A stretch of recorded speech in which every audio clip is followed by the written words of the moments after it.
So what is Git and GitHub? Well, Git is a version control system that keeps tracks of files and folders on your computer. It's also what we'll be using to get hold of the starter code in lessons, and also to push your homework to be reviewed by your instructors. GitHub, on the other hand, is a website where you can store these Git repositories, either to work on in the cloud or to show off to the public. There's a bunch of different websites that work like GitHub, such as GitLab and Bitbucket. They all have their own quirks and advantages and disadvantages.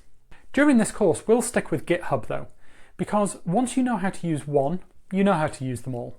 And most importantly, we can learn all of its features for free.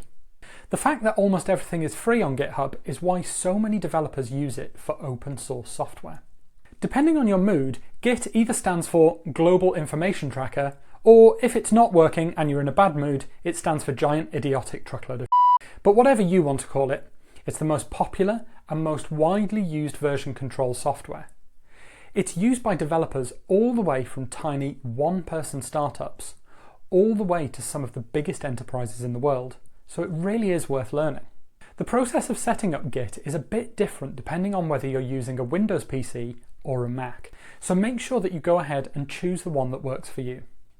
That said, I do recommend that after you've gone and set up your own Git, you go through and read through the instructions of the other operating system, so that you have an idea of the differences between them. Whilst you might be using a Mac now, there may be a point in the future where you're tasked with setting up a Windows PC or server. Having a broad range of knowledge will give you an edge when it comes to securing your first tech role. Don't forget that you're always able to contact your instructor on Slack if something goes wrong. We will get back to you at the earliest convenience to help you out and get you set up as quickly as possible. Also, don't forget to book in your first one-on-one call.